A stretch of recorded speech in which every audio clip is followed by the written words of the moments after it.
Happy Labor Day weekend. I am so excited for this episode of Conservatism on Tap. I already know it's going to be our best yet. And that's because I got Jonathan back. Jonathan, how you doing? It's good to be back, man. I feel 100%.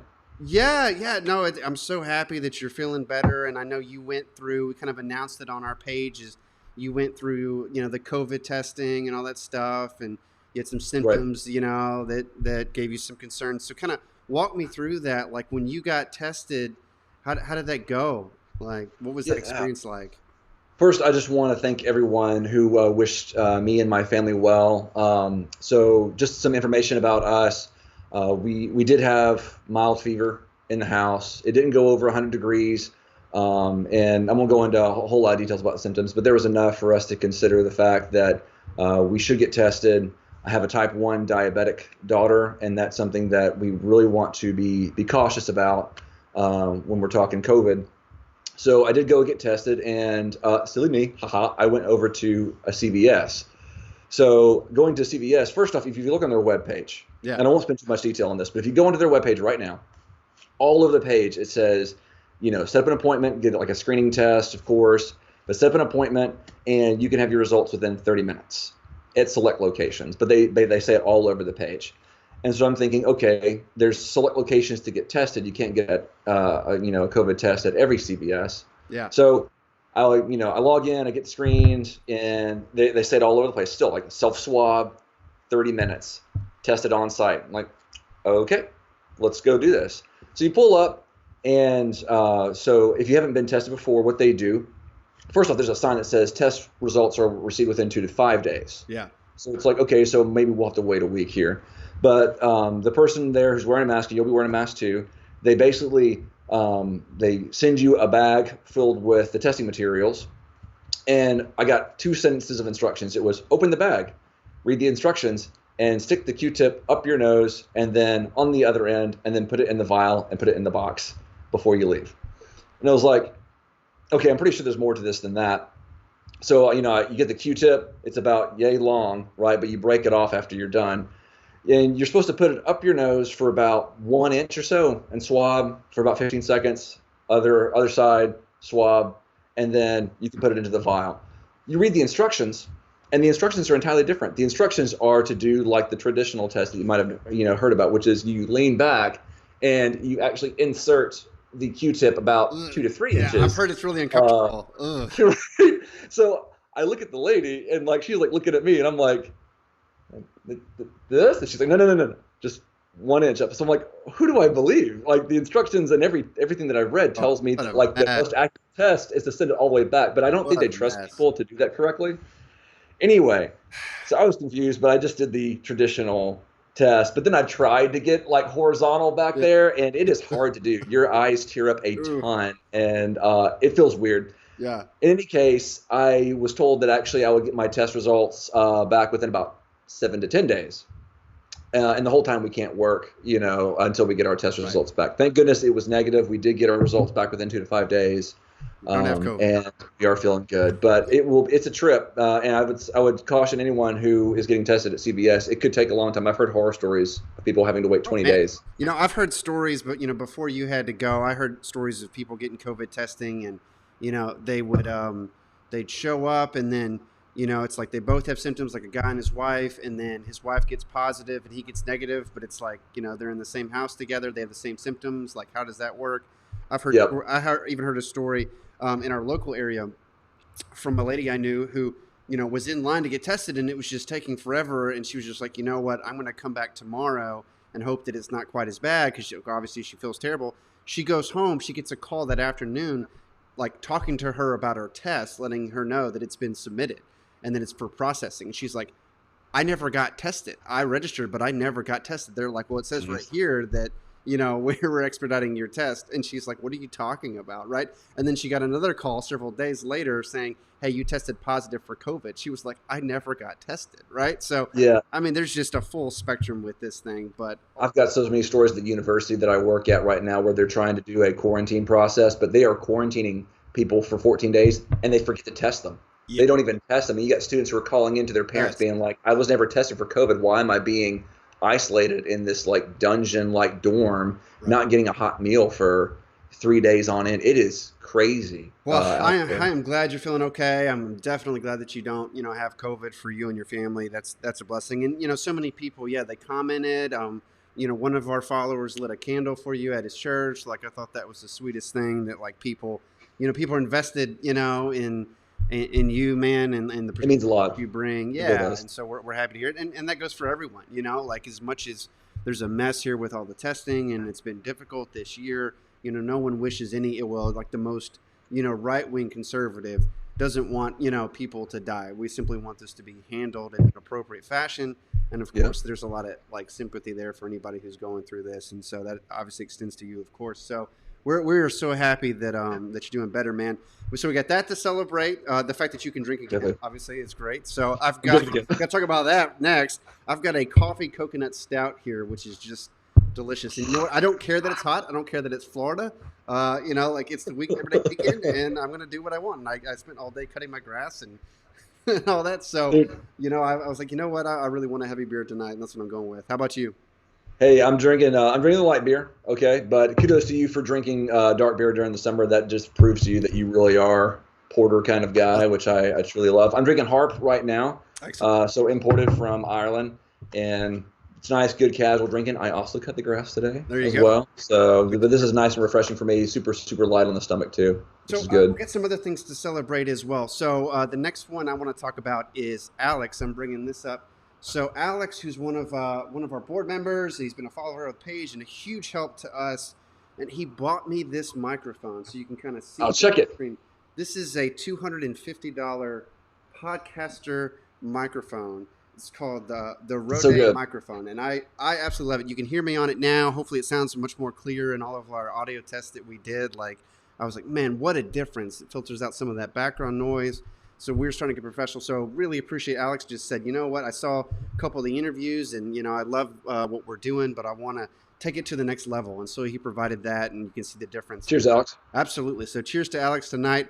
I think I got a sound effects here for him. There we go. Yeah. So we're getting professional at this. And then the other thing is you can see that sign there behind John that says Conservatism on tap. So we got to spend some of the money that we've raised with this project on that very professional looking sign that we got to design that says speak some truth and have some fun. So I think that's going to be a regular and welcome addition to our program. It talks about who we are, what we're doing, and what this show is. So come early, stay late. That's so Stay late, have some fun. Hey, tell a joke every now and again, yeah. right? Come on. Yeah, we if this is your first time watching the show, we have serious interviews, and sometimes those are with conservatives like us who believe the same thing. I love doing that. We also have interviews with more moderates and even liberals. So we had an interview with George Will, doesn't even consider himself a Republican, Yes. anymore, but it was still fun with the atheist, all that kind of stuff. Different from me, different from you, but we still have a fun Yep. interview. But I kind of put on a serious face for that and try to think up really good questions and read all their books. But this show is just about like relaxing and taking your questions, taking your thoughts, kind of decompressing from the week and being around among Yeah. like-minded folks. So we're going to get into that. People have so many good things to say that we just need a time to be able to expand that out and recognize the voices that are on the channel because they're growing, and I love seeing that. And if this is a space for that, awesome. Totally. Awesome stuff. And that leads me to the other person I want to thank, which is Hunter Moon. So Hunter's also been following us for a long time. He's on Yes. our board, and he's kind of taken the lead on asking some deep questions throughout the week to get people thinking, to get people, reflecting on what does it mean to be conservative and what does that look like in the modern age, especially as we have this election coming up and then what happens afterwards.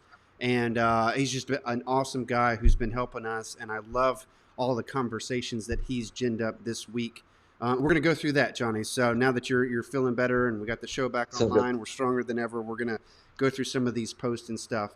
Okay. So, and if you're watching live, feel free to drop us a comment. Let us know. We'll be happy to talk about whatever you want, whether it's Black Lives Matter, you want to talk about COVID, you want to talk about the election, you want to talk about anything. We'll be happy to get into it. But we can go ahead and start looking at this week and what people have been saying in response to what Hunter has put out on our Facebook page. So let me give you this one, John. Start thinking about this. Okay. He wrote, for our Republican followers specifically, does the party need to diversify ideologically. About 70% of Republicans identify as conservative, while only 25% identify as moderate or liberal. On the other hand, 50% or half of Democrats identify as moderate conservative, while only 47% identify as liberal. And then he goes on to talk about that. Could this be a potential issue in the future? If the GOP runs the risk of isolating itself or being too extreme, what's that going to leave us in terms of our election chances and the strength of the movement, and then in terms of its, ideology, if we are just stuck in this silo? So let me get to a couple responses, and then I'll be interested to hear Mm-hmm. what you think, John. All right. Is we had I picked out a couple of the comments. One was a guy named Chaz who wrote, "I was a Republican for 30 years.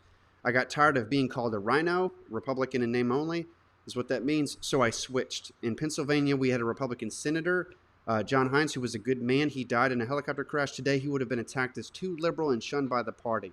The party is not diverse, and if you don't spouse the party line, you're criticized," which sounds a lot like what George Will was saying, right? Yeah. But then there's another perspective here, John. So Robert wrote that the party is diverse, but still holds its core beliefs to be true and consistent. That is the problem with the Democratic Party, is that they don't want to be, or that they want to be all things to all people. They're spread too wide. And Charles kind of backed him up. He said, moderate Democrats are switching to Republican, so there's reason to change. We are a center-right party, which is what has proven to work for the country. So bringing back that question, what do you think, John? Let me put it to you. As you see kind of two sides to this, do you think that the Republican Party needs to diversify in its ideology, or is it kind of on the right track right now? What do you think? Well, it doesn't help that, when you have someone in the presidency who identifies as conservative and Republican, and if you don't agree with some of his policies, that he immediately ousts you out. And I think that's the problem here, is that we don't feel like we can disagree. If we disagree even just a slight bit, like you're a never Trumper, right? And you need to be ousted out. And I think that's happened on our own channel as well, where we obviously are the Burkean conservative. We identify with conservatism, social conservatism, and things like that, and upholding traditional values. And we've been ousted out by Trump conservatives. So I think that is certainly an issue. I think also that conservatives focus on like the national scale of things. They end up focusing on like the national GDP, or how much are we actually consuming, and is our state of life good on a national scale. And we don't get as involved with the local communities and figuring out where people are at, where the families are the families hurting, are families prospering, how do we actually create stable families. And I think that really just prevents us from actually being able to diversify, Wes, which we do. I believe that we do need to be able to host multiple views. But the problem is that we're not actually understanding what makes, in my opinion, we're not focusing on the important things. We're focusing on consumption as being the measure for our success on an economic scale. And I think that we need to focus a lot more on the stable virtues that we're talking, that bond us together, which is stable families, stable homes, how to actually replicate those down to the next generation, and on and on. But we don't see that. I don't think that we see that in the Republican Party. And until we can actually get more on the local level, I think we're just going to stay in this big business sort of mindset, and might even oust out some even whites who are in a lower class working system. I think that they're going to start reconsidering their own views. I like the fact that the Lincoln Project is going on, and allowing more conservatives to feel comfortable in disagreeing maybe with Trump's policies. But the question is, do we go to a pre-Trumpism conservatism, or what does a post-Trumpism conservatism look like? Yeah. And I don't think we have the answer to that question yet. And I don't think the answer is going to, oh, well, if we wind the clock back to 16, then we'll be all right. I think that we need to have a new way of thinking about where our party is going to go and what that is going to look like. I have some other thoughts, but I want to get yours too as well. Yeah, so a couple of things. So I mean, you mentioned like the Lincoln Project and stuff, and like, yet the problem with that is that I think it falls too much into kind of the personality based politics, where I mean that the Lincoln Project, if it was just trying to promote diversity amongst like conservatives, it would make sense, but it's just been so overrun with Democrats, and it's so focused on Trump. It's so it's so completely like consumed by this election that it's not actually promoting some of that thought. So that, I mean, that would be one thing. The second thing is that I think there actually has been quite a bit of diversity in the Republican Party that doesn't always get acknowledged. Because you think about Yeah. how different is Donald Trump than Mike Pence, right? In terms of their lifestyles, their views on the world. I mean, everyone knows like Donald Trump is not someone who has a big investment in his faith, right? Like he's Right. been criticized. He won't talk about the Bible, hold it up or We'll whatever. hold it But up. yeah, he like keeps his faith very private. Like most of his life has not been built around that. He's been a businessman. He's been a showman. He's in all kind, owned casinos, that whole thing. So he's got this kind of playboy lifestyle, and that's his reputation. And then you have Right. Mike Pence, who is very much, like he talks about his faith all the time, and he does the whole like presidential, like perfect makeup and all that stuff. They're just very different in terms of what they prioritize and believe. So Donald Trump is focused on the economy, and Mike Pence talks more about social issues. You talk about folks like Mattis, was the Secretary of Defense, and he's very different than Trump. Very much focused on the military and that record and all of that. John Bolton was a national security advisor. He was more of a Bush guy, and he was in there for a while. Steve Bannon was an anti-Bush guy. So there has been diversity, I would say, throughout the Republican Party and throughout the administration. But I hear you in the sense that at times they have a difficulty of coming together because look what's happened, right? Like, Mattis is out. John Bolton is out, right? Like Pence has been able to stick around, but there's been plenty of guys who are no longer part of that, administration. So it's a balance because, like some of our followers were saying, if you stretch it too thin, then it loses any type of meaning. And I think that's where you get the Democratic Party is you have, everyone from socialists to moderates to blue dog Democrats all in the same party. And what are they really going to unite around Biden? Of all Yeah. people, right? So I think there's some struggle there. And then even worse is talking to some of our libertarian followers, they really struggle to be able to get a sense of unity because they disagree so much on what even libertarianism is. And so it's a balance, right? It's a balance every time. So I thought that was thoughtful on that one. And So it's a hard question. Yeah. it is. It's definitely a hard question, and it's not like just an easy answer, right? So I do think that there is some diversity that Trump doesn't get credit for. It's simply maintaining that I think has been a struggle. But the more that there are protests, the more that there are violence, and we talked about Portland, right? Like we've talked about that a lot in terms of some of those protests just getting completely like out of control. The more I think moderates and conservatives, even if they disagree with Trump, are going to unite around that because, hey, like that's something that almost everyone can agree is a huge problem. When you have that level of violence going on. So some of those decisions get kind of like solved and made easy, right? Let me go to another one. So, I love the fact that on our page, we have conservatism, Birking conservative. We got your sign, conservatism on tap. We're clearly leaning to the right. But then we have people, and we work very hard to maintain a relationship with folks that are moderate, libertarian, progressive, whatever they want to call themselves. And it's like, we may not agree, but stay on our page because we want to dialogue with you, see what we can learn. Maybe you can learn some things from us and we'll share, right? As long as they're civil. And so we had a question out today that was directed at them. And it said, for the Democratic followers, what direction do you guys want your party to move going forward? Should it stick with the social liberalism that has defined it for decades, or should it move towards a more FDR, Franklin Delano Roosevelt style progressivism, where he was focused on economic rights more than anything? And we had a couple perspectives on this. Christopher Souza, who's a regular guest on our show, he says, I'm actually pretty happy with where we are right now. We're still moving in a progressive direction while also making more efforts to appeal to the white working class.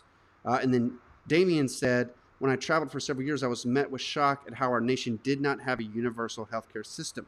And then he talks about how he traveled for many more years, met hundreds of people from all over the world, and it was always the same thing. And that's like, he's talking about how important that should be to their platform, is focusing on the economic rights. So he kind of backs up some of the move towards FDR as opposed to like the broader social issues. So what do you think about that? John, I mean, obviously like we're more on the Republican side, but when you look at this question, where do you think the Democratic Party is today?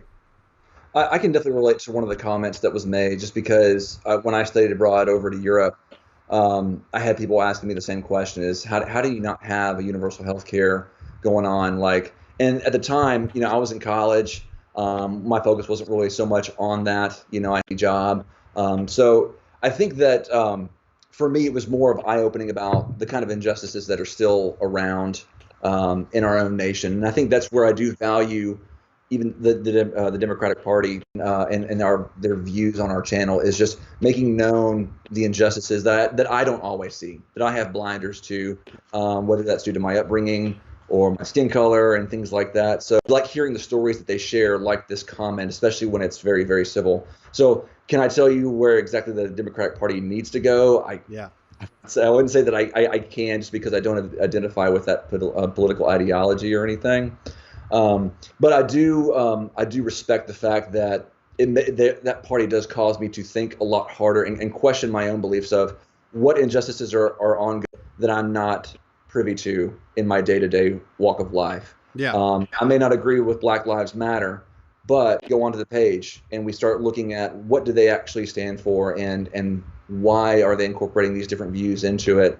So I can't really answer the question exactly where the Democratic Party needs to go, or where I believe that they are going, but I at least talk to the value, I guess, of hearing these comments and their views in my own life, and why we ask these questions. And we really want to know. We're not trying to challenge people against sort of political belief, as it is more of we actually want to know your thoughts on it. I guess where I get concerned is, for instance, right now, the current state of things where Nancy Pelosi is still trying to sit on $2.2 trillion of, an act that is trying to stimulate the economy and isn't budging. And I worry about, what about the money? I question that. And I know many people are questioning that. And I know that people are hurting, but is this really the way to go? And so I'm not trying to criticize overly all Democratic views, but I do wonder, how is this going to hurt my children? Yeah. Is this going to hurt them down the road? And is there a better way? Yeah.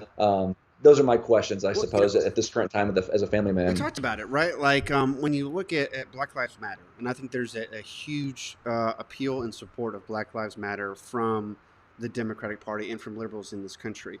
But then what does that mean exactly? And if we're talking about racial reconciliation, if we're talking about, hey, do you love people regardless of their skin color? Do you want people to have the best opportunity at life? Do you want to take on things, like crime, inner city poverty, all of that? Absolutely. But then what happens a lot of times, including on Black Lives Matter's website and everything else, is they put in a whole host of other, things from the far left into that movement. And now it's can you be someone who is pro-life and also support Black Lives Matter? Can you be someone who has concerns about where this country is going in terms of its cultural values and norms, and still support Black Lives Matter? And increasingly, it's no, you have to agree with this on everything, right? That this stands for, which goes well beyond just the basic minority rights, right? And so there's that exclusion at that point. And the worst, piece of this is when it gets to the point of violence, because then it's we're actually destroying the entire, society that you're, wanting to progress, right? So to me, exactly. I would say that the more, every time there's a protest that happens, and we're going to see this in some of the comments coming up, every time that there's some violent act, it's confirming everything that the far right has said about the left. And I think it's creating votes for Trump, because if he's out there saying, look, the Democrats are trying to destroy America, and all of his, the people that are big time Trump supporters are saying the same thing. Oh, here's the evidence right here in Portland. Just look.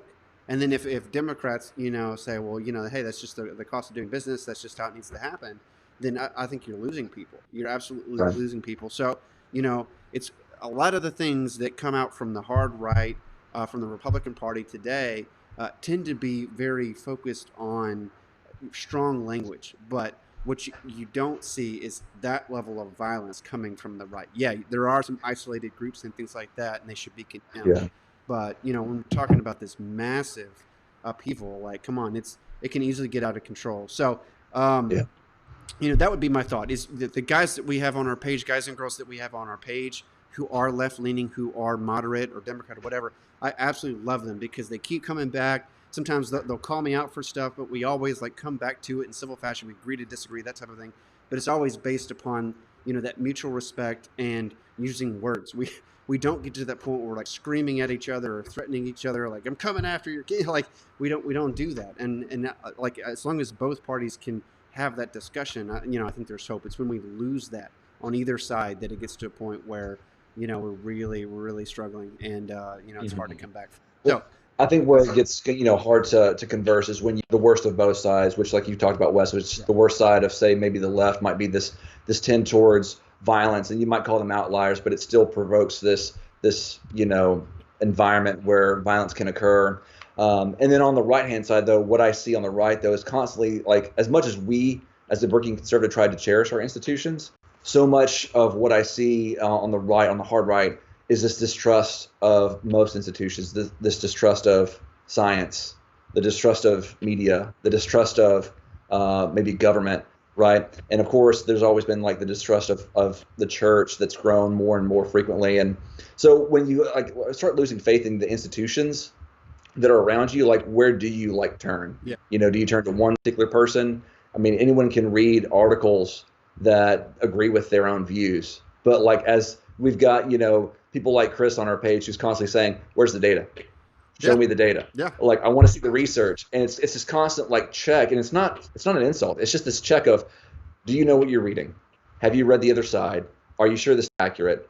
And I think those are really good checks to have in this channel, because that's what's makes needed. us better. How Yeah, do you trust the information that you have? But so often there's just so much yeah, distrust, it makes us and better. that's It's hard. that struggle of it. It makes us better. Doesn't mean we have to agree with the critique, and sometimes it's helpful, and sometimes it's not. But overall, it makes us better to have that other point of view. I totally agree. All right, so let's get to the last item today, which is going to be I want to hear your prediction, at least at this point, for the election. So we're going to talk about this on our Refounding Fathers show, talking about conversing with liberals and moderates and libertarians and all that stuff. But I wanted to, and I'm not going to tell you mine because I'm going to release that whenever we have that show. But I put this out to the page of what is the prediction for the election, because we're only a few months out now. We got the debates coming up. That's going to be huge. I'm sure millions of people are going to turn in for that, because you still have the COVID restrictions and it's difficult to get out. But mostly because this election is getting very, very close. And I'll show you Yeah. some comments that we had, before I get your take on this. Was Andrew said it comes down to 6 states: Wisconsin, Minnesota, Michigan, Pennsylvania, North Carolina, and Florida. And I totally agree. There are states to watch, and they are changing almost every day. Yeah. Antonia said, "Oh man, this could go either way. It's definitely a nail biter." And I think it's going to get that way even more here in the next few weeks, and right before the election. And then Yeah. Eric, kind of what we're talking about, the violence and all that's going on in the country right now. Eric says the violence has for sure had an effect. He was talking Mhm. about polling on Black Lives Matter. It went from plus 5% pro for Black Lives Matter before George Floyd to 25%, spiked up there, and then now back down to 10%. And he said Mm. a friend of his said it best, that Trump is a major factor causing these protests, and these protests are his best chance as well at being reelected. So, Yeah. they kind of work both ways. Sure. Many people are reacting to his administration and all that stuff and protesting, I mean, as well as, their views on, police and whatnot. But then simultaneously, like they're confirming much of the narrative that Trump has been putting out. So I totally agree with that. So Mm. hit me, John. What is your prediction? How do you see the next few months going, and who do you see as winning the election come November? So best I can talk about is from what I'm seeing locally too, and that's that the protests aren't dissipating. They make the news anymore, but even at my own university, they're doing damage. Where they just cost us about $120,000 because they're breaking windows, pulling out things, and people of Richmond are getting pretty fatigued. They are done with the amount of protests and the level of violence that has occurred. So I could definitely see Trump swinging in their favor. I've read about that, heard about that. So especially in areas where I've not seen that before. Now I wonder about how the debates are, because I know that we just posted a comment about how gaffe prone that Joe Biden can be. So I'd love to see how the debates run. Um, but at the moment, I'm seeing of leanings towards Trump in this area that I'm in that I haven't seen before. So, would Trump win? Um, I often see that. I often see Trump winning again, and another 4 years to 2024 of landing with Trump. That's where I see things right now, Yeah. just based on the state of the nation. I mean, I know that what I think is working against him is just COVID. It is not going away. It won't go away by 2021, and we just ran a poor narrative of it'll be done by Easter, it'll be done by July 4th, it'll be done by November. Yeah. And I just don't see that happening right now. You've got so many companies who are trying to rush for a vaccine, but they're coalescing to avoid political pressure. So I just don't think that it's not in his favor in that regard. And I wonder how much that's going to influence the election. But I think that if he loses, that will be the main factor too. I think it's got to be the debates. I think you hit it. Like you outlined all the factors there. In terms of what these candidates are going to be associated with. But then, I mean, I don't think anyone in America can wait to see them actually face each other. You're right, because sure, there's a certain part that of America that is only going to vote for Trump no matter what Of happens, course. and there's a huge part that's only going to vote for Biden no matter what happens. But I do think there, because this election is so close, there is a middle ground here that could be swayed either way, right? And the fact that Joe Biden hasn't done a lot of interviews, he hasn't been out and about. He's kind of been playing He this like, didn't. you know, I'm just going to hide and let Trump implode strategy, right? Which is not really working recently. That's obviously not going to work for the debates. And so now you're going to have to face this guy.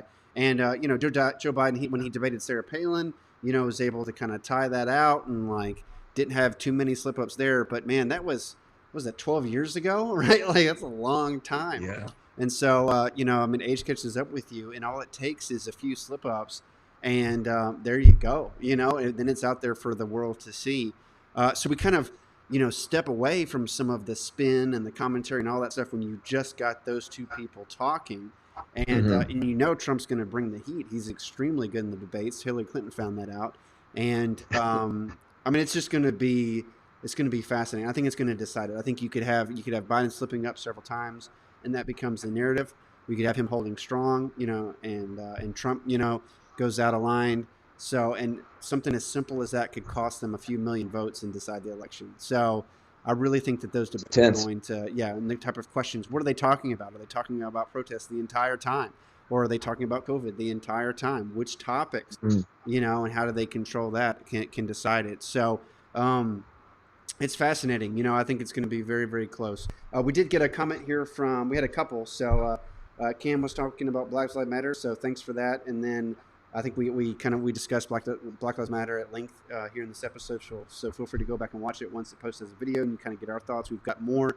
We did a whole episode of breaking it down, their website and how we see it. And there is some good, but then there's also some concerns about the movement as well. And then Antonia said, "Hi, John. I'm glad you're doing okay. I think you are brilliant on the camera." So I agree with that. Oh, So I appreciate having you here too. So good to be back. Good to yeah, it's hear. good. Yeah, absolutely. I'm thrilled. It's nice to see us get better. Yeah, and then For- seeing for- the show start to take off and our whole effort starting to build some momentum is a great thing. So anyway, thanks for that. Thanks for all the folks that watch. Thanks to Alex. Thanks to Hunter for all their work with the project. If you've got questions, if you've got anything you want us to discuss on this, just let us know. Send us a message. Like us on Facebook. Subscribe to us on YouTube. We're on Instagram. We're on Twitter. Our website is theberkeyandconservative.com. We'll be happy to dialogue with you there, and we will see you next Sunday. Tell us what beer